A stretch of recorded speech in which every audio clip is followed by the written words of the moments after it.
ಈಗಾಗಲೇ ರಕ್ತ ಕಾಶ್ಮೀರ ಬಗ್ಗೆ ಎಲ್ಲ ಮಾಹಿತಿನ ಅಪ್ಪ ಕೊಟ್ಟಿದ್ದಾರೆ.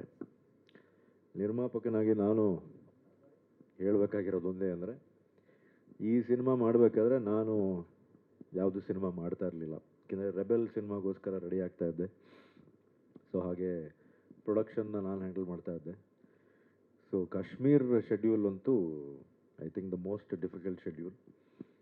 ಆಲ್ರೆಡಿ ಎಲ್ಲ ಕತೆ ಹೇಳಿದ್ದಾರೆ ನಿಮಗೆ, ಏನೇನು ಕಷ್ಟಗಳನ್ನ ಅನುಭವಿಸ್ಬೇಕಾಗಿತ್ತಲ್ಲಿ ಅಂತ. ಆಮೇಲೆ ಒಂದು ಕಡೆ ನಾನು ಉಪೇಂದ್ರ ಸರ್ನ ನೋಡ್ಕೋಬೇಕು, ಒಂದು ಕಡೆ ರಮ್ಯಾನೂ ನೋಡ್ಕೋಬೇಕು, ಒಂದು ಕಡೆ ನಾನು ಯೂನಿಟ್ನ ನೋಡ್ಕೋಬೇಕು, ಒಂದು ಕಡೆ ಪ್ರೊಡಕ್ಷನ್ಗೆ ಪರ್ಮಿಷನ್ಸ್ ಆಯಿತಾ, ಪೇಮೆಂಟ್ಸು ಎಲ್ಲನೂ ನೋಡಿಕೊಂಡು it was a full fledged producers role ಅಂತ ಹೇಳ್ಬೋದು. ಆಮೇಲೆ ಮೋಸ್ಟ್ ಡಿಫಿಕಲ್ಟ್ ಅಂದರೆ ಆಗಲೇ ಹೇಳ್ದಂಗೆ ಸಾಂಗು. ನಮ್ಮ ಎಲ್ಲ ನನ್ನ ಗೆಳೆಯರು ಹಾಗೆ ಹಿರಿಯರು ಮಾಡಿದಂಥ ಸಾಂಗಲ್ಲಿ ತುಂಬ ಕಷ್ಟ ಆಗಿದ್ದೇನೆಂದರೆ, 6 ದಿನ ಶೂಟಿಂಗ್ ಮಾಡೋದಲ್ಲ, ಅದು ಸೆಕ್ಯೂರಿಟಿ ಮಾಡೋಷ್ಟರಲ್ಲಿ ಸಾಕಾಗೋಗಿತ್ತು ನನಗೆ. ರಾಕ್ ಲೈನ್ ಸ್ಟುಡಿಯೋ ಆಚೆ ಎಷ್ಟು ಜನ ಬರೋರು ಅಂದರೆ ಅವರನ್ನು ಕಂಟ್ರೋಲ್ ಮಾಡೋಷ್ಟರಲ್ಲಿ ಸಾಕಾಗ್ಬಿಡೋದು. ಆಮೇಲೆ ಒಂದು ಕಡೆ ನಾನು ಅಪ್ಪು ಅಣ್ಣನೂ ನೋಡ್ಕೋಬೇಕು, ಒಂದು ಕಡೆ ದರ್ಶನ್ನೂ ನೋಡ್ಕೋಬೇಕು, ಒಂದು ಸರಿ ರೆಬಲ್ ಸ್ಟಾರ್ನೂ ನೋಡ್ಕೋಬೇಕು, ಒಂದು ಕಡೆ ಸಾಹಸ ಸಿಂಹನೂ ನೋಡ್ಕೋಬೇಕು. ಪ್ರತಿಯೊಬ್ಬರೂ ಕೋಆರ್ಡಿನೇಟ್ ಮಾಡ್ಕೊಂಡು. ಬಟ್ ಒಂದು ಕಡೆ ಏನು ಮಾಡಿದ್ರು, ಅಂಬರೀಷ್ ಮಾಮ ಒಂದು ಸರಿ ಏನು ಮಾಡಿದ್ರು, ಒಂದು ಟೇಬಲ್ ಹಾಕ್ಸಿದ್ರು, ಎಲ್ಲ ಬಂದು ಇಲ್ಲೇ ಕೂತ್ಕೋಬೇಕು ಅಂತ. ಅದಾದಮೇಲೆ after that my work became even more easier. But ಇವತ್ತು ಆ ಸಾಂಗ್ನ ತೆರೆ ಮೇಲೆ ನೋಡಿದಾಗ ಒಂದು ಕಡೆ ಖುಷಿನೂ ಆಗುತ್ತೆ, ಒಂದು ಕಡೆ ಬೇಜಾರು ಆಗುತ್ತೆ. ಏಕೆಂದರೆ ನಮ್ಮೊಟ್ಟಿಗಿಲ್ಲ. ಬಟ್ ಅದೇ ಆಲ್ರೆಡಿ ಹೇಳ್ದಂಗೆ, it is history is created, history cannot be repeated again, ಆ ಥರ. ಆಮೇಲೆ ಇನ್ನೊಂದೇನೆಂದರೆ, ಅವತ್ತು ನಾವು ಆ ಶೂಟಿಂಗ್ ಮಾಡಬೇಕಾದ್ರೆ ಎಷ್ಟು ಒಂದು ಖುಷಿಯ ವಾತಾವರಣ ಇತ್ತು. ಶಿವಣ್ಣ ಇರ್ಬೋದು, ಅಪ್ಪು ಅಣ್ಣ ಇರ್ಬೋದು, ನಾವೆಲ್ಲ ಸೇರಿಕೊಂಡು ವಿ ಲಿವ್ಡ್ ಲೈಕ್ ಒಂದು ಫ್ಯಾಮಿಲಿ, ಒಂದು ಹಾಲಿಡೇ ಅಟ್ಮಾಸ್ಫಿಯರ್ ಥರ. ದಿನ ಬರೋದು, ಕೂತ್ಕೊಳ್ಳೋದು. ಆ್ಯಂಡ್ ಒಂದೊಂದು ಸರಿ ಏನಾಗೋದು, ಅಪ್ಪು ಅಣ್ಣ ಬೆಳಗ್ಗೆನೇ ಬರೋರು, ಅವ್ರು ಶಾರ್ಟೇ ಬರ್ತಾ ಇರಲಿಲ್ಲ, but still use to sit. Darshan ಬರೋನು, ಅವ್ನು ಶಾರ್ಟೇ ಬರ್ತಾ ಇರಲಿಲ್ಲ, but still use to sit. ಒಂದು ದಿನ 6 ದಿನಾನು ಒಂದು ದಿನ ನಮಗೆ ಯಾವತ್ತೂ ಬೋರ್ ಆಗಿರಲಿಲ್ಲ ಆ ಶೂಟಿಂಗಲ್ಲಿ. ಸೊ ಅದೇ ಬೇಜಾರಾಗೋದೇನೆಂದರೆ, ಆ ಥರ ನಾವು ಇವತ್ತು ಮಲ್ಟಿ ಸ್ಟಾರ್ ಸಿನಿಮಾಗಳನ್ನ ಮಾಡೋಕ್ಕಾಗ್ತಾ ಇಲ್ಲ. ಏಕೆಂದರೆ ಬಹುಶಃ ಡೇಟ್ಸ್ ಮ್ಯಾಚ್ ಆಗ್ತಾ ಇಲ್ವೋ, ಅಥವಾ ಕತೆಗಳು ಬರ್ತಾ ಇಲ್ವೋ, ಅಥವಾ ಹ್ಯಾಂಡಲ್ ಮಾಡೋಕ್ಕೆ ಡೈರೆಕ್ಟರ್ಸ್ ಇಲ್ವೋ, ಅಥವಾ ಹೀರೋಗಳು ಒಬ್ಬರು ಮುಖ ಒಬ್ಬರು ನೋಡೋದಕ್ಕೆ ಇಷ್ಟ ಇಲ್ವೋ ಗೊತ್ತಿಲ್ಲ. ಬಟ್ ಮಲ್ಟಿ ಸ್ಟಾರ್ ಸಿನಿಮಾಗಳಂತೂ ಆಗ್ತಾಯಿಲ್ಲ. Multi star ಸಿನಿಮಾಗಳಾಗಬೇಕು. 2 ಹೀರೋ ಅಲ್ಲ, 3 ಜನ ಅಲ್ಲ, 4 ಜನ ಹೀರೋಗಳು ತೆರೆ ಮೇಲೆ ಬರಬೇಕು ಒಟ್ಟಿಗೆ. ಆವಾಗಲೇ ನಮ್ಮ ಕನ್ನಡ ಇಂಡಸ್ಟ್ರಿ ಇನ್ನೂ ಜಾಸ್ತಿ ಬೆಳೆಯೋದಕ್ಕೆ ಸಾಧ್ಯವಾಗುತ್ತೆ. ಸೊ ಒಟ್ಟಾರೆ ಹೇಳಬೇಕು ಅಂದರೆ, ರಕ್ತ Kashmir is a full fledged family entertainer. ಒಂದು ಸಂಪೂರ್ಣ ಎಂಟರ್ಟೈನರ್ ಅಂತಲೇ ಹೇಳ್ಬೋದು. ಸೊ ಆ್ಯಸ್ ಅ ಪ್ರೊಡ್ಯೂಸರ್ ಇವತ್ತು ತುಂಬ ಒಂದು ಒಳ್ಳೆ ಫೀಲಿಂಗ್ ಇದೆ. ಕೊನೆಗೂ ಈ ಸಿನಿಮಾ ತೆರೆ ಕಾಣ್ತಾ ಇದೆಯಲ್ಲ ಅನ್ನೋದು ಒಂದು ಖುಷಿ. ಅದೆಲ್ಲ full credit has to go to ನಮ್ಮ ತಂದೆಯವ್ರಿಗೇನೆ. ಯಾಕೆಂದರೆ ಈ ಸಿನಿಮಾನ ಅವರು ತೆರೆ ಮೇಲೆ ಬರೋದಕ್ಕೆ ಎಷ್ಟು ಕಷ್ಟಪಟ್ಟಿದ್ದಾರೆ. ಮತ್ತು ತೆರೆ ಮೇಲೆ ಅದು ಮತ್ತೆ ಎಷ್ಟು 14 ವರ್ಷ ಆಯಿತಾ, 14 years, almost after 14 years we bringing it back on screen. But ಇನ್ನೂ ಅಷ್ಟೇ ಫ್ರೆಶ್ನೆಸ್ ಇದೆ ಸಿನಿಮಾಲಿ. ಮೊನ್ನೆ ಕೂತ್ಕೊಂಡು ನೋಡಿದ್ವಿ. ಆ್ಯಂಡ್ ಪ್ರತಿಯೊಂದು ಫ್ರೇಮು, ಪ್ರತಿಯೊಂದು ಶಾಟ್, ಕಾಶ್ಮೀರ ಇರ್ಬೋದು ಅಥವಾ ಎಲ್ಲೆಲ್ಲಿ ಶೂಟಿಂಗ್ ಮಾಡಿದ್ದೀವಿ ಅಷ್ಟು. ಯಾಕೆಂದರೆ ನಾನು ಜಾಸ್ತಿ ಅದ್ರ ಬಗ್ಗೆ ಹೇಳೋಕ್ಕಾಗಲ್ಲ, ಎಲ್ಲೆಲ್ಲಿ ಏನೇನಿದೆ ಅಂತ. ಕೆಲವು ಸರ್ಪ್ರೈಸಸ್ ಇದೆ ಸಿನಿಮಾಲಿ. ಹಾಗೆ ನಮ್ಮ ಉಪೇಂದ್ರ ಸರ್ ಅಷ್ಟೇ, 2 ರೋಲ್ನ ಎಷ್ಟು ಬ್ಯೂಟಿಫುಲ್ಲಾಗಿ ಪರ್ಫಾರ್ಮ್ ಮಾಡಿದ್ದಾರೆ. ಆಮೇಲೆ ಪ್ರತಿಯೊಬ್ಬರು ಅಷ್ಟೇ ಸಿನಿಮಾಲಿ ಪಾತ್ರ ಮಾಡಿರೋ ಪ್ರತಿಯೊಬ್ಬರೂ ತುಂಬ ಅದ್ಭುತವಾಗಿ ತಮ್ಮ ಕೆಲಸವನ್ನು ಮಾಡಿದ್ದಾರೆ. And special mention to my dear friend and my dear costar Ramya. ತುಂಬಾ ಚೆನ್ನಾಗಿ ಕಾಣ್ತಾರೆ, ತುಂಬಾ ಮುದ್ದಾಗಿ ಕಾಣ್ತಾರೆ. And I think she should come back to cinema. ಇನ್ನೂ ಸಿನಿಮಾಗಳು ಮಾಡಬೇಕು. ಯಾಕೆಂದರೆ ಇನ್ನೂ ಅವ್ರು ಅಷ್ಟೇ ಬ್ಯೂಟಿಫುಲ್ ಆಗಿದ್ದಾರೆ, ಅಷ್ಟೇ ಮುದ್ದಾಗಿದ್ದಾರೆ. ಮೊನ್ನೆ ಎಲ್ಲೋ ಒಂದು ಕಡೆ ನೋಡಿದೆ ಅವ್ರನ್ನ, ಬಟ್ ಅನ್ಫಾರ್ಚುನೇಟ್ಲಿ ನಾನು ಮಾತಾಡ್ಸೋಕ್ಕಾಗಲಿಲ್ಲ, because it was too crowded. ಇನ್ನೂ ಅಷ್ಟೇ ಮುದ್ದಾಗಿದ್ದಾರೆ, ಇನ್ನೂ ಅಷ್ಟೇ ಬ್ಯೂಟಿಫುಲ್ ಆಗಿದ್ದಾರೆ. I think she should come back to cinema. ಈ ಸಿನಿಮಾದಲ್ಲಿ ಅಷ್ಟು ಚೆನ್ನಾಗಿ ಕಾಣ್ತಾರೆ ಪ್ರತಿಯೊಬ್ಬರೂ. ಈ ಸಿನಿಮಾದಲ್ಲಿ ಮಾಡಿದಂಥವ್ರು, ಹಾಗೆ ನನ್ನ ಸಿನಿಮಾದಲ್ಲಿ ಪರ್ಫಾರ್ಮ್ ಮಾಡಿದಂಥ ಪ್ರತಿಯೊಬ್ಬರಿಗೂ ನನ್ನ ಧನ್ಯವಾದಗಳು. ಹಾಗೆ ನಿಮಗೂ ಎಲ್ಲ ನನ್ನ ಧನ್ಯವಾದಗಳು ಇಲ್ಲಿ ಬಂದಿದ್ದಕ್ಕೆ.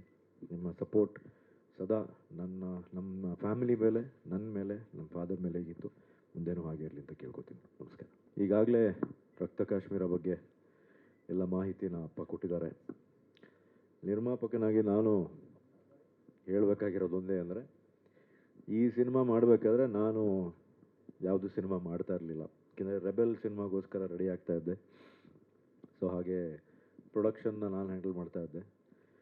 ಸೊ ಕಾಶ್ಮೀರ್ ಶೆಡ್ಯೂಲ್ ಅಂತೂ I think the most difficult schedule. Already ಎಲ್ಲ ಕತೆ ಹೇಳಿದ್ದಾರೆ ನಿಮಗೆ, ಏನೇನು ಕಷ್ಟಗಳನ್ನ ಅನುಭವಿಸ್ಬೇಕಾಗಿತ್ತಲ್ಲಿ ಅಂತ. ಆಮೇಲೆ ಒಂದು ಕಡೆ ನಾನು ಉಪೇಂದ್ರ ಸರ್ನ ನೋಡ್ಕೋಬೇಕು, ಒಂದು ಕಡೆ ರಮ್ಯಾನೂ ನೋಡ್ಕೋಬೇಕು, ಒಂದು ಕಡೆ ನಾನು ಯೂನಿಟ್ನ ನೋಡ್ಕೋಬೇಕು, ಒಂದು ಕಡೆ ಪ್ರೊಡಕ್ಷನ್ಗೆ ಪರ್ಮಿಷನ್ಸ್ ಆಯಿತಾ, ಪೇಮೆಂಟ್ಸು ಎಲ್ಲನೂ ನೋಡಿಕೊಂಡು it was a full fledged producers role ಅಂತ ಹೇಳ್ಬೋದು. ಆಮೇಲೆ ಮೋಸ್ಟ್ ಡಿಫಿಕಲ್ಟ್ ಅಂದರೆ ಆಗಲೇ ಹೇಳ್ದಂಗೆ ಸಾಂಗು. ನಮ್ಮ ಎಲ್ಲ ನನ್ನ ಗೆಳೆಯರು ಹಾಗೆ ಹಿರಿಯರು ಮಾಡಿದಂಥ ಸಾಂಗಲ್ಲಿ ತುಂಬ ಕಷ್ಟ ಆಗಿದ್ದೇನೆಂದರೆ, 6 ದಿನ ಶೂಟಿಂಗ್ ಮಾಡೋದಲ್ಲ, ಅದು ಸೆಕ್ಯೂರಿಟಿ ಮಾಡೋಷ್ಟರಲ್ಲಿ ಸಾಕಾಗೋಗಿತ್ತು ನನಗೆ. ರಾಕ್ ಲೈನ್ ಸ್ಟುಡಿಯೋ ಆಚೆ ಎಷ್ಟು ಜನ ಬರೋರು ಅಂದರೆ ಅವರನ್ನು ಕಂಟ್ರೋಲ್ ಮಾಡೋಷ್ಟರಲ್ಲಿ ಸಾಕಾಗ್ಬಿಡೋದು. ಆಮೇಲೆ ಒಂದು ಕಡೆ ನಾನು ಅಪ್ಪು ಅಣ್ಣನೂ ನೋಡ್ಕೋಬೇಕು, ಒಂದು ಕಡೆ ದರ್ಶನ್ನೂ ನೋಡ್ಕೋಬೇಕು, ಒಂದು ಸರಿ ರೆಬಲ್ ಸ್ಟಾರ್ನೂ ನೋಡ್ಕೋಬೇಕು, ಒಂದು ಕಡೆ ಸಾಹಸ ಸಿಂಹನೂ ನೋಡ್ಕೋಬೇಕು. ಪ್ರತಿಯೊಬ್ಬರೂ ಕೋಆರ್ಡಿನೇಟ್ ಮಾಡ್ಕೊಂಡು. ಬಟ್ ಒಂದು ಕಡೆ ಏನು ಮಾಡಿದ್ರು, ಅಂಬರೀಷ್ ಮಾಮ ಒಂದು ಸರಿ ಏನು ಮಾಡಿದ್ರು, ಒಂದು ಟೇಬಲ್ ಹಾಕ್ಸಿದ್ರು, ಎಲ್ಲ ಬಂದು ಇಲ್ಲೇ ಕೂತ್ಕೋಬೇಕು ಅಂತ. ಅದಾದಮೇಲೆ after that my work became even more easier. But ಇವತ್ತು ಆ ಸಾಂಗ್ನ ತೆರೆ ಮೇಲೆ ನೋಡಿದಾಗ ಒಂದು ಕಡೆ ಖುಷಿನೂ ಆಗುತ್ತೆ, ಒಂದು ಕಡೆ ಬೇಜಾರು ಆಗುತ್ತೆ. ಏಕೆಂದರೆ ನಮ್ಮೊಟ್ಟಿಗಿಲ್ಲ. ಬಟ್ ಅದೇ ಆಲ್ರೆಡಿ ಹೇಳ್ದಂಗೆ, it is history is created, history cannot be repeated again, ಆ ಥರ. ಆಮೇಲೆ ಇನ್ನೊಂದೇನೆಂದರೆ, ಅವತ್ತು ನಾವು ಆ ಶೂಟಿಂಗ್ ಮಾಡಬೇಕಾದ್ರೆ ಎಷ್ಟು ಒಂದು ಖುಷಿಯ ವಾತಾವರಣ ಇತ್ತು. ಶಿವಣ್ಣ ಇರ್ಬೋದು, ಅಪ್ಪು ಅಣ್ಣ ಇರ್ಬೋದು, ನಾವೆಲ್ಲ ಸೇರಿಕೊಂಡು ವಿ ಲಿವ್ಡ್ ಲೈಕ್ ಒಂದು ಫ್ಯಾಮಿಲಿ, ಒಂದು ಹಾಲಿಡೇ ಅಟ್ಮಾಸ್ಫಿಯರ್ ಥರ. ದಿನ ಬರೋದು, ಕೂತ್ಕೊಳ್ಳೋದು. ಆ್ಯಂಡ್ ಒಂದೊಂದು ಸರಿ ಏನಾಗೋದು, ಅಪ್ಪು ಅಣ್ಣ ಬೆಳಗ್ಗೆನೇ ಬರೋರು, ಅವ್ರು ಶಾರ್ಟೇ ಬರ್ತಾ ಇರಲಿಲ್ಲ, but still use to sit. Darshan ಬರೋನು, ಅವ್ನು ಶಾರ್ಟೇ ಬರ್ತಾ ಇರಲಿಲ್ಲ, but still use to sit. ಒಂದು ದಿನ 6 ದಿನಾನು ಒಂದು ದಿನ ನಮಗೆ ಯಾವತ್ತೂ ಬೋರ್ ಆಗಿರಲಿಲ್ಲ ಆ ಶೂಟಿಂಗಲ್ಲಿ. ಸೊ ಅದೇ ಬೇಜಾರಾಗೋದೇನೆಂದರೆ, ಆ ಥರ ನಾವು ಇವತ್ತು ಮಲ್ಟಿ ಸ್ಟಾರ್ ಸಿನಿಮಾಗಳನ್ನ ಮಾಡೋಕ್ಕಾಗ್ತಾಯಿಲ್ಲ. ಏಕೆಂದರೆ ಬಹುಶಃ ಡೇಟ್ಸ್ ಮ್ಯಾಚ್ ಆಗ್ತಾ ಇಲ್ವೋ, ಅಥವಾ ಕತೆಗಳು ಬರ್ತಾ ಇಲ್ವೋ, ಅಥವಾ ಹ್ಯಾಂಡಲ್ ಮಾಡೋಕ್ಕೆ ಡೈರೆಕ್ಟರ್ಸ್ ಇಲ್ವೋ, ಅಥವಾ ಹೀರೋಗಳು ಒಬ್ಬರು ಮುಖ ಒಬ್ಬರು ನೋಡೋದಕ್ಕೆ ಇಷ್ಟ ಇಲ್ವೋ ಗೊತ್ತಿಲ್ಲ. ಬಟ್ ಮಲ್ಟಿ ಸ್ಟಾರ್ ಸಿನಿಮಾಗಳಂತೂ ಆಗ್ತಾಯಿಲ್ಲ. Multi star ಸಿನಿಮಾಗಳಾಗಬೇಕು. 2 ಹೀರೋ ಅಲ್ಲ, 3 ಜನ ಅಲ್ಲ, 4 ಜನ ಹೀರೋಗಳು ತೆರೆ ಮೇಲೆ ಬರಬೇಕು ಒಟ್ಟಿಗೆ. ಆವಾಗಲೇ ನಮ್ಮ ಕನ್ನಡ ಇಂಡಸ್ಟ್ರಿ ಇನ್ನೂ ಜಾಸ್ತಿ ಬೆಳೆಯೋದಕ್ಕೆ ಸಾಧ್ಯವಾಗುತ್ತೆ. ಸೊ ಒಟ್ಟಾರೆ ಹೇಳಬೇಕು ಅಂದರೆ, ರಕ್ತ Kashmir is a full fledged family entertainer. ಒಂದು ಸಂಪೂರ್ಣ ಎಂಟರ್ಟೈನರ್ ಅಂತಲೇ ಹೇಳ್ಬೋದು. ಸೊ ಆ್ಯಸ್ ಅ ಪ್ರೊಡ್ಯೂಸರ್ ಇವತ್ತು ತುಂಬ ಒಂದು ಒಳ್ಳೆ ಫೀಲಿಂಗ್ ಇದೆ. ಕೊನೆಗೂ ಈ ಸಿನಿಮಾ ತೆರೆ ಕಾಣ್ತಾ ಇದೆಯಲ್ಲ ಅನ್ನೋದು ಒಂದು ಖುಷಿ. ಅದೆಲ್ಲ full credit has to go to ನಮ್ಮ ತಂದೆಯವ್ರಿಗೇನೆ. ಏಕೆಂದರೆ ಈ ಸಿನಿಮಾನ ಅವರು ತೆರೆ ಮೇಲೆ ಬರೋದಕ್ಕೆ ಎಷ್ಟು ಕಷ್ಟಪಟ್ಟಿದ್ದಾರೆ. ಮತ್ತು ತೆರೆ ಮೇಲೇ ಅದು ಮತ್ತೆ ಎಷ್ಟು 14 ವರ್ಷ ಆಯಿತಾ, 14 years, almost after 14 years we bringing it back on screen. But ಇನ್ನೂ ಅಷ್ಟೇ ಫ್ರೆಶ್ನೆಸ್ ಇದೆ ಸಿನಿಮಾಲಿ. ಮೊನ್ನೆ ಕೂತ್ಕೊಂಡು ನೋಡಿದ್ವಿ. ಆ್ಯಂಡ್ ಪ್ರತಿಯೊಂದು ಫ್ರೇಮು, ಪ್ರತಿಯೊಂದು ಶಾಟ್, ಕಾಶ್ಮೀರ ಇರ್ಬೋದು ಅಥವಾ ಎಲ್ಲೆಲ್ಲಿ ಶೂಟಿಂಗ್ ಮಾಡಿದ್ದೀವಿ ಅಷ್ಟು, ಯಾಕೆಂದರೆ ನಾನು ಜಾಸ್ತಿ ಅದ್ರ ಬಗ್ಗೆ ಹೇಳೋಕ್ಕಾಗಲ್ಲ, ಎಲ್ಲೆಲ್ಲಿ ಏನೇನಿದೆ ಅಂತ. ಕೆಲವು ಸರ್ಪ್ರೈಸಸ್ ಇದೆ ಸಿನಿಮಾಲಿ. ಹಾಗೆ ನಮ್ಮ ಉಪೇಂದ್ರ ಸರ್ ಅಷ್ಟೇ, 2 ರೋಲ್ನ ಎಷ್ಟು ಬ್ಯೂಟಿಫುಲ್ಲಾಗಿ ಪರ್ಫಾರ್ಮ್ ಮಾಡಿದ್ದಾರೆ. ಆಮೇಲೆ ಪ್ರತಿಯೊಬ್ಬರು ಅಷ್ಟೇ ಸಿನಿಮಾಲಿ ಪಾತ್ರ ಮಾಡಿರೋ ಪ್ರತಿಯೊಬ್ಬರೂ ತುಂಬ ಅದ್ಭುತವಾಗಿ ತಮ್ಮ ಕೆಲಸವನ್ನು ಮಾಡಿದ್ದಾರೆ. And special mention to my dear friend and my dear costar Ramya. ತುಂಬಾ ಚೆನ್ನಾಗಿ ಕಾಣ್ತಾರೆ, ತುಂಬಾ ಮುದ್ದಾಗಿ ಕಾಣ್ತಾರೆ. And I think she should come back to cinema. ಇನ್ನೂ ಸಿನಿಮಾಗಳು ಮಾಡಬೇಕು. ಯಾಕೆಂದರೆ ಇನ್ನೂ ಅವ್ರು ಅಷ್ಟೇ ಬ್ಯೂಟಿಫುಲ್ ಆಗಿದ್ದಾರೆ, ಅಷ್ಟೇ ಮುದ್ದಾಗಿದ್ದಾರೆ. ಮೊನ್ನೆ ಎಲ್ಲೋ ಒಂದು ಕಡೆ ನೋಡಿದೆ ಅವ್ರನ್ನ, ಬಟ್ ಅನ್ಫಾರ್ಚುನೇಟ್ಲಿ ನಾನು ಮಾತಾಡ್ಸೋಕ್ಕಾಗಲಿಲ್ಲ, because it was too crowded. ಇನ್ನೂ ಅಷ್ಟೇ ಮುದ್ದಾಗಿದ್ದಾರೆ, ಇನ್ನೂ ಅಷ್ಟೇ ಬ್ಯೂಟಿಫುಲ್ ಆಗಿದ್ದಾರೆ. I think she should come back to cinema. ಈ ಸಿನಿಮಾದಲ್ಲಿ ಅಷ್ಟು ಚೆನ್ನಾಗಿ ಕಾಣ್ತಾರೆ ಪ್ರತಿಯೊಬ್ಬರೂ. ಈ ಸಿನಿಮಾದಲ್ಲಿ ಮಾಡಿದಂಥವ್ರು, ಹಾಗೆ ನನ್ನ ಸಿನಿಮಾದಲ್ಲಿ ಪರ್ಫಾರ್ಮ್ ಮಾಡಿದಂಥ ಪ್ರತಿಯೊಬ್ಬರಿಗೂ ನನ್ನ ಧನ್ಯವಾದಗಳು. ಹಾಗೆ ನಿಮಗೂ ಎಲ್ಲ ನನ್ನ ಧನ್ಯವಾದಗಳು ಇಲ್ಲಿ ಬಂದಿದ್ದಕ್ಕೆ. ನಿಮ್ಮ ಸಪೋರ್ಟ್ ಸದಾ ನಮ್ಮ ಫ್ಯಾಮಿಲಿ ಮೇಲೆ, ನನ್ನ ಮೇಲೆ, ನಮ್ಮ ಫಾದರ್ ಮೇಲೆ ಇತ್ತು.